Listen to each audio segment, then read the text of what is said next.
चलिए आज हम आपको एक ऐसी कहानी सुनाते हैं जो भारत पाकिस्तान के बंटवारे से जुड़ी हुई है। आज जब हम भारत और पाकिस्तान को दो अलग अलग देशों के तौर पर देखते हैं तो शायद आपको यकीन ही ना हो कि एक वक्त ऐसा भी था जब पाकिस्तान में भारतीय नोट चलते थे। और उससे भी दिलचस्प बात यह है कि पाकिस्तान बनने के बाद करीब 11 महीने तक वहाँ की बैंकिंग और करेंसी व्यवस्था को रिजर्व बैंक ऑफ इंडिया यानी कि RBI संभाल रहा था। अब सवाल है, आखिर ऐसा हुआ क्यों? जिस देश का जन्म ही भारत से अलग होकर हुआ, उसे अपनी शुरुआती दिनों में भारत के केंद्रीय बैंक की जरूरत क्यों आन पड़ी? और पाकिस्तान में भारतीय नोट आखिर चल कैसे रहे थे, सर्कुलेट कैसे हो रहे थे? आज़ादी के 80वें साल के मौके पर चलिए इसी दिलचस्प कहानी को समझते हैं। अगस्त 1947 भारत आज़ाद हुआ और इसी के साथ देश का बंटवारा हुआ। एक तरफ भारत बना और दूसरी तरफ पाकिस्तान। लेकिन देश का बंटवारा सिर्फ ज़मीन का नहीं था, बैंक, सरकारी दफ्तर, कर्मचारी, संपत्ति और पैसा, इन सब का भी बंटवारा होना था। और यहीं से कहानी थोड़ी सी दिलचस्प हो जाती है। पाकिस्तान एक नया देश था, उसके पास अपना अलग सेंट्रल बैंक यानी नहीं था।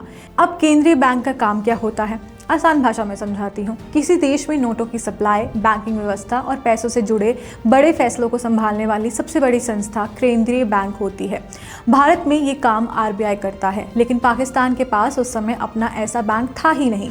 तो फिर क्या किया गया? पाकिस्तान की बैंकिंग व्यवस्था संभालने लगा RBI। दरअसल 1935 में बना RBI उस समय पूरे ब्रिटिश भारत की बैंकिंग और करेंसी व्यवस्था का एक बड़ा हिस्सा संभालता था। इसके करेंसी ऑफिस कराची और लाहौर जैसे शहरों में भी थे। बंटवारे के बाद ये दोनों शहर पाकिस्तान में चले गए, लेकिन वहाँ नया केंद्रीय बैंक तुरंत बनाया ही नहीं जा सकता था। नया कानून बनाना था, कर्मचारी जुटाने थे और पूरी बैंकिंग व्यवस्था तैयार करनी थी। इतना सारा काम, इसलिए एक अंतरिम व्यवस्था बनाई गई। इसके तहत RBI ने पाकिस्तान के केंद्रीय बैंक की तरह काम करना जारी रखा, यानी पाकिस्तान बनने के बाद भी करीब 11 महीने तक RBI वहाँ की बैंकिंग और करेंसी व्यवस्था संभालता रहा। यह व्यवस्था 30 जून 1948 तक चली। सोचिए, आज जिस पाकिस्तान का अपना अलग सेंट्रल बैंक है, उसके शुरुआती दौर में उसकी करेंसी व्यवस्था का एक बड़ा हिस्सा RBI संभाल रहा था। लेकिन सबसे इंटरेस्टिंग कहानी तो नोट्स की है, नोटों की है। अब तो प्लास्टिक नोट भी आने वाले हैं हमारे इंडिया में। अब सवाल आता है, अगर पाकिस्तान नया देश था तो वहाँ लोग पैसे के लिए क्या इस्तेमाल करते थे? जवाब है हमारे भारतीय रुपए। पाकिस्तान के पास शुरुआत में अपनी अलग करेंसी छापने की पूरी व्यवस्था नहीं थी, इसलिए भारतीय नोट भी वहाँ चलन में रहे। लेकिन पाकिस्तान को अपनी पहचान भी दिखानी थी, तो एक इंटरेस्टिंग तरीका निकाला गया। कुछ भारतीय नोटों पर अंग्रेजी में गवर्नमेंट ऑफ पाकिस्तान और उर्दू में हुकूमत पाकिस्तान छापा गया। इन नोटों का मूल डिज़ाइन काफ़ी हद तक वही रहा, लेकिन इस एडिशनल छपाई के ज़रिए उन्हें पाकिस्तान में इस्तेमाल किया गया। यानी एक ऐसा दौर भी था जब नोट भारतीय था, लेकिन उस पर पाकिस्तान सरकार की पहचान लिखी हुई थी। फिर आया वो दिन जब पाकिस्तान का अपना केंद्रीय बैंक बना। पाकिस्तान ने धीरे धीरे अपना अलग वित्तीय ढांचा तैयार करना शुरू किया। 12 मई 1948 को स्टेट बैंक ऑफ पाकिस्तान ने से जुड़ा कानून लाया गया और फिर 1 जुलाई 1948 को कराची में स्टेट बैंक ऑफ पाकिस्तान ने काम करना शुरू कर दिया। इसके पहले गवर्नर बने जाहिद हुसैन और इसके उद्घाटन के मौके पर पाकिस्तान के संस्थापक मोहम्मद अली जिन्नाह भी मौजूद थे।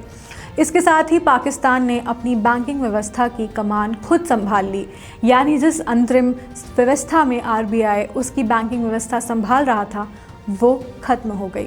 लेकिन भारत पाकिस्तान की करेंसी की कहानी यही खत्म नहीं हुई। शुरुआत में भारतीय और पाकिस्तानी रुपए की कीमत बराबर थी, लेकिन 1949 में दोनों देशों की आर्थिक नीतियां अलग हो गई। भारत ने पाउंड स्टर्लिंग के साथ अपने रुपए का अवमूल्यन किया, जबकि पाकिस्तान ने ऐसा करने से इनकार कर दिया। यहीं से दोनों देशों की मुद्राओं का रास्ता भी अलग हो गया और धीरे धीरे भारतीय रुपए और पाकिस्तानी रुपया पूरी तरह अलग अलग करेंसी बन गया। तो इस कहानी से हमें क्या समझ आता है? आज हम भारत और पाकिस्तान को दो बिल्कुल अलग वित्तीय व्यवस्थाओं के तौर पर देखते हैं, लेकिन आज़ादी और बंटवारे के शुरुआती दौर में हालात इतने अलग नहीं थे। देश नया था, इंस्टीट्यूशन बन रही थी और पूरी व्यवस्था को अलग अलग करना आसान नहीं था। इसलिए कुछ समय के लिए RBI ने पाकिस्तान की बैंकिंग और करेंसी व्यवस्था को संभालने में भूमिका निभाई और इसी वजह से इतिहास का वो दौर आया जब पाकिस्तान में भारतीय नोट चल रहे थे और उसकी बैंकिंग व्यवस्था को सेंट्रल बैंक RBI संभाल रहा था। आज़ादी के 80 साल बाद पीछे मुड़कर देखें तो बंटवारे की ये कहानी हमें याद दिलाती है कि देश का बंटवारा एक दिन में हो सकता है, लेकिन संस्थाओं, पैसों और पूरी व्यवस्था का बंटवारा होने में वक्त लगता है।